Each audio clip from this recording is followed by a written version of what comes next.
कहते हैं कि भगवान के चमत्कारों को समझ पाना इंसानों के बस की बात नहीं।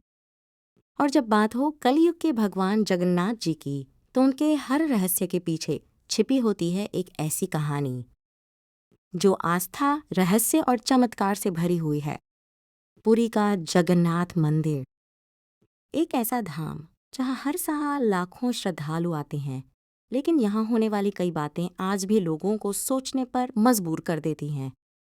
आखिर क्यों भगवान जगन्नाथ हर साल बीमार पड़ जाते हैं? क्यों मंदिर के अंदर समुद्र की आवाज सुनाई नहीं देती?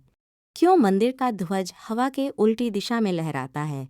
और क्यों भगवान जगन्नाथ को अपनी पत्नी लक्ष्मी जी को मनाने के लिए रसगुल्ले लेकर जाने पड़ते हैं?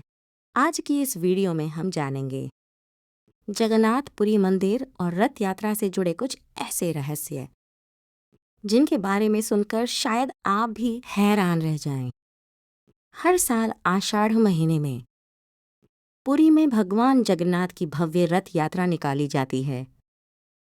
इस यात्रा में भगवान जगन्नाथ अपने बड़े भाई बलभद्र और बहन सुभद्रा के साथ गुंडीचा मंदिर जाते हैं, जिसे उनका मौसी घर माना जाता है। लेकिन इस यात्रा की शुरुआत भी एक अनोखे रहस्य से होती है। मान्यता है कि जब रथ पूरी तरह तैयार हो जाते हैं, तो सबसे पहले भगवान का सुदर्शन चक्र बाहर आता है।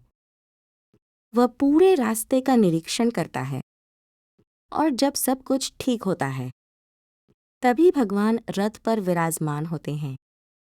सबसे आगे बलभद्र जी का रथ चलता है, बीच में सुभद्रा जी का और सबसे पीछे भगवान जगन्नाथ का रथ। दोनों भाई अपनी बहन की रक्षा करते हुए चलते हैं और सुभद्रा जी के रथ पर सुदर्शन चक्र उनकी सुरक्षा के लिए विराजमान रहते हैं। लेकिन रथ यात्रा से पहले भगवान जगन्नाथ के साथ एक और अद्भुत घटना होती है। ज्येष्ठ पूर्णिमा के दिन भगवान को 108 कलशों के जल से स्नान कराया जाता है। कहा जाता है कि इस स्नान के बाद भगवान की तबीयत खराब हो जाती है।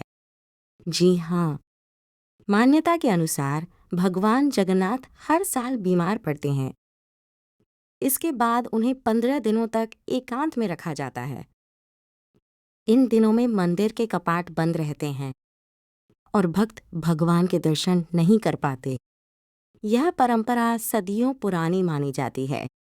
पुराणों के अनुसार जब राजा इंद्रद्युम्न ने भगवान की प्रतिमाओं की स्थापना करवाई, तब विद्वानों ने ज्येष्ठ पूर्णिमा पर भगवान को पवित्र स्नान कराने का विधान बताया था। तभी से यह परंपरा चली आ रही है। अब सोचिए, भगवान अपने भाई और बहन के साथ यात्रा पर निकल जाते हैं, लेकिन माता लक्ष्मी को साथ नहीं ले जाते। बस यही बात माता लक्ष्मी को नाराज कर देती है। कहा जाता है कि भगवान के गुंडीचा मंदिर पहुंचने के बाद माता लक्ष्मी वहां जाती हैं और अपनी नाराजगी प्रकट करती हैं। इतना ही नहीं, गुस्से में वह भगवान के रथ का एक पहिया भी क्षतिग्रस्त कर देती हैं। लेकिन जब भगवान वापस लौटते हैं, तो वे माता लक्ष्मी को मनाने के लिए उनके लिए साड़ी और रसगुल्ले लेकर आते हैं। मान्यता है कि पहले ये उपहार माता लक्ष्मी के पास भेजे जाते हैं और जब वे प्रसन्न हो जाती हैं, तभी भगवान को मंदिर में प्रवेश की अनुमति मिलती है। जगन्नाथ मंदिर सिर्फ अपनी कथाओं के लिए ही नहीं, बल्कि अपने रहस्यों के लिए भी पूरी दुनिया में प्रसिद्ध है। मंदिर के शिखर पर लगा ध्वज हमेशा हवा की विपरीत दिशा में लहराता दिखाई देता है। सबसे आश्चर्य की बात यह है कि इस ध्वज को हर दिन बदला जाता है। मान्यता है कि यदि एक भी दिन ध्वज नहीं बदला गया, तो मंदिर कई वर्षों तक बंद हो सकता है। हर दिन पुजारी बिना किसी आधुनिक सुरक्षा के मंदिर के विशाल शिखर पर चढ़कर ध्वज बदलते हैं। मंदिर के ऊपर स्थित नील चक्र भी किसी रहस्य से कम नहीं। कहा जाता है कि आप पुरी शहर के किसी भी कोने से मंदिर को देखें, नील चक्र हमेशा आपकी तरफ मुख किए हुए दिखाई देगा। अब बात करते हैं मंदिर की सबसे अद्भुत जगहों में से एक, इसकी रसोई की। जगन्नाथ मंदिर की रसोई दुनिया की सबसे बड़ी रसोइयों में गिनी जाती है। यहाँ हर दिन हजारों नहीं बल्कि लाखों भक्तों के लिए महाप्रसाद तैयार किया जाता है। लेकिन सबसे हैरान कर देने वाली बात यह है कि यहाँ भोजन कभी कम नहीं पड़ता। रसोई में 7 मिट्टी के बर्तन एक दूसरे के ऊपर रखकर भोजन पकाया जाता है। लेकिन आश्चर्य की बात यह है कि सबसे ऊपर रखा बर्तन सबसे पहले पकता है, फिर उसके नीचे वाला, और सबसे आखिर में सबसे नीचे रखा बर्तन पकता है। अब जरा इस रहस्य के बारे में सोचिए। मंदिर समुद्र के बेहद करीब स्थित है। बाहर खड़े होने पर समुद्र की तेज आवाज साफ सुनाई देती है। लेकिन जैसे ही कोई व्यक्ति मंदिर के अंदर प्रवेश करता है, समुद्र की आवाज अचानक गायब हो जाती है। आज तक इस रहस्य को पूरी तरह समझा नहीं जा सका। जगन्नाथ मंदिर के चारों द्वार भी अपने भीतर विशेष महत्व रखते हैं। पूर्व दिशा में स्थित सिंह द्वार को मोक्ष का प्रतीक माना जाता है। दक्षिण दिशा का अश्व द्वार विजय का प्रतीक है। पश्चिम दिशा का हस्ती द्वार समृद्धि का प्रतीक माना जाता है और उत्तर दिशा में स्थित व्याघ्र द्वार धर्म और शक्ति का प्रतीक है। लेकिन मंदिर का सबसे रहस्यमयी हिस्सा है उसकी 22 सीढ़ियां, जिन्हें बैसी पहाचा कहा जाता है।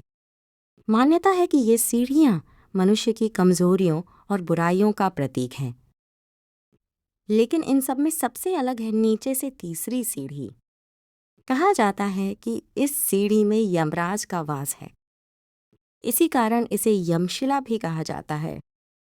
पौराणिक कथा के अनुसार एक बार यमराज ने भगवान जगन्नाथ से कहा कि आपके दर्शन से भक्तों के सारे पाप नष्ट हो जाते हैं और उन्हें मोक्ष मिल जाता है, जिससे यमलोक खाली होता जा रहा है।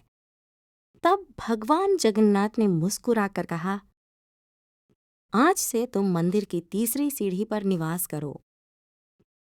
जो भी भक्त मेरे दर्शन के बाद इस सीढ़ी पर पैर रखेगा, उसे यमलोक अवश्य आना पड़ेगा।